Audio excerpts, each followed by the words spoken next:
लेकिन बहरहाल हमने गम गुसार को स्टूडियो में बुला लिया है जवेरिया। ये गम गुसार हैं जनाब नसीर वागा साहब, और यकीनी तौर पर नसीर वागा साहब ये जो सूरत हाल है 9 मई की, मेरी तरफ मुतवज्जो हो जाए, पेपर आउट ऑफ सिलेबस ही आना। जी पेपर आउट ऑफ सिलेबस ही आना। ये जो 9 मई की सूरत हाल है, यकीनी तौर पर सबको अंदाज़ा था या सब जो है वो बातचीत करते सुनाई देते थे। आज ये बड़ा क्लियर हो गया, लाउड एंड क्लियर है कि ये कोई और नहीं बल्कि साबिक़ वज़ीर आज़म थे। मामला जिस तरफ जाते मैं देख रहा हूँ, आपको भी वहीं जाते नज़र आ रहे हैं।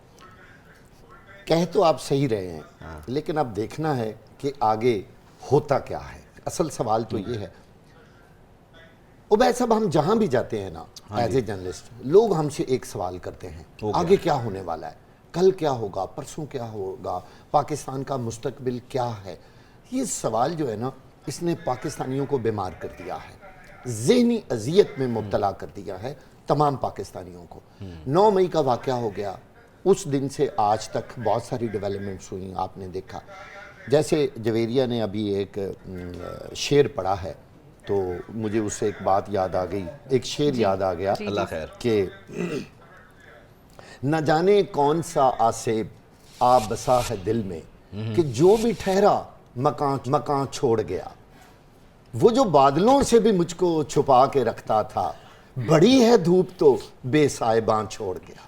ये है इमरान खान की सूरत हाल। लेकिन इस पे अब हमें वैसे तो रोक देना चाहिए था, बीप में लगवाते, लेकिन वो भी गैर जो है ना, वो क्या कह लें, कंट्रोवर्शियल हो जाता। अब आप जहां जहां बोलेंगे मैं बीप लगवा दूंगा, लेकिन आप कोशिश करेंगे कोशिश करेंगे, ठीक है। बीप का मसला। इसके साथ ही बदलता है रंग आसमां कैसे कैसे। मतलब आप सारे कागज पे शेर लेके आ गए हैं। मैं कुछ भी नहीं, ये तो मैंने अभी जवेरिया ये वही कागज लग रहे हैं जैसे वो जेब से निकला कि मेरे पास एक खत है, और कल उस खत की कहानी जो है वो 164 के बयान में आ गई। वो कागज अच्छा, आप हैरत की बात है। मैं आपको एक मजेदार सी बताता हूँ। देखें, हमें दर्ज दिया गया लोगों की जानिब से कि यहाँ इंसानी हुकूक की खिलाफ वर्जी है, आप ये कर रहे हैं, आप वो कर रहे हैं, 9 मई हो गया, आर्मी एक्ट, फलाना ढिमकाना।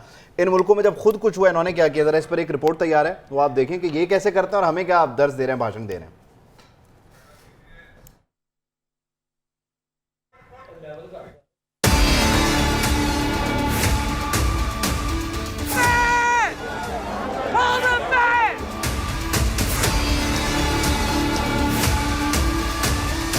हमें इंसानी हकूक का दर्स देने वाले ममालिक ने खुद तो कश्मीर और फलस्तीन के हालात पर चुप साध रखी है।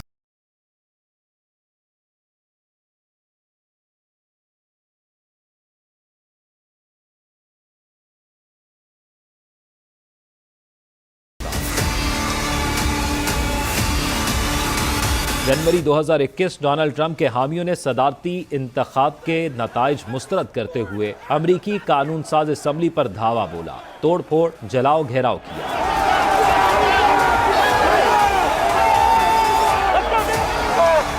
नतीजा क्या निकला, क्या सजा हुई? कैपिटल हिल पर हमले में मुलव्विस 950 मुल्जिमान पर फर्द जुर्म आयद हो चुकी। 351 मुल्जिमान को सजाएं, 200 मुल्जिमान को 10 साल कैद सुनाई गई। वज़ीर आज़म शहबाज शरीफ का कहना है, बड़े बड़े हादसे हुए मगर किसी लीडर ने फौजी तंसीबात पर हमले का नहीं कहा। कैपिटल हिल में जो सजाएं दी गई, अगर वो जायज़ हैं तो यहाँ भी जायज़ है। इसी तरह 2011 के लंदन हंगामों में मुलव्विस अफराद को पुलिस की जानिब से चुन चुन कर पकड़ा गया, सजाएं हुई, किसी को ना बख्शा गया, किसी को इंसानी हकूक के नाम पर कोई छूट ना दी गई, और 1200 से जायद अफराद को जेल भेजा गया और लंबी लंबी सजाएं हुई। बरतानवी हुकूमत ने अपनी रेट को कायम किया। तो ये सारी सूरत हाल है जनाब। देखा आपने कि 950 अफराद पर कैपिटल हिल पर हमला करने की वजह से फर्द जुर्म आयद हो गए, कितने लोगों को सजाएं हुई हैं 10-10 साल की, और ये फिर हमारी तरफ आते हैं और फिर हमें कहते हैं जनाब आप क्या इंसानी हुकूक की खिलाफ वर्जी हो रही है। हमेशा दोहरा में आ रहा है, इसमें कोई शक नहीं। यानी फिर आप ये माने आज कि 9 मई के जो किरदार हैं, जैसे भी थोड़ी देर पहले कायरे साहब भी गुफ्तगू कर रहे थे, कानून के मुताबिक, क्योंकि देखें 2 एतराज़ उठाए गए कि ये जो ऑफिशियल सीक्रेट एक्ट है या फिर इसके अलावा जो आपका आर्मी एक्ट है, इसके ऊपर बड़ा दो टोक जवाब आया इस प्यार का, ये आईन पाकिस्तान के तहत ये मामलात हो रहे हैं। बिल्कुल बात दुरुस्त है, ये बड़ा जरूरी है समझना, कानून के तहत सजा मिलेगी। वागा साहब, आप एक चीज पे क्यों नहीं गौर कर रहे हैं? वो क्या है? ये जो JITs बनती हैं, वो कोई भी दौर हो, वो PTI का हो, वो पीपल्स पार्टी का हो, या वो PDM का हो, कोई भी दौर हो, तमाम जो JITs आज तक बनी हैं वो हमेशा कंट्रोवर्शियल क्यों हुई हैं? उनको क्यों किसी ने नहीं माना?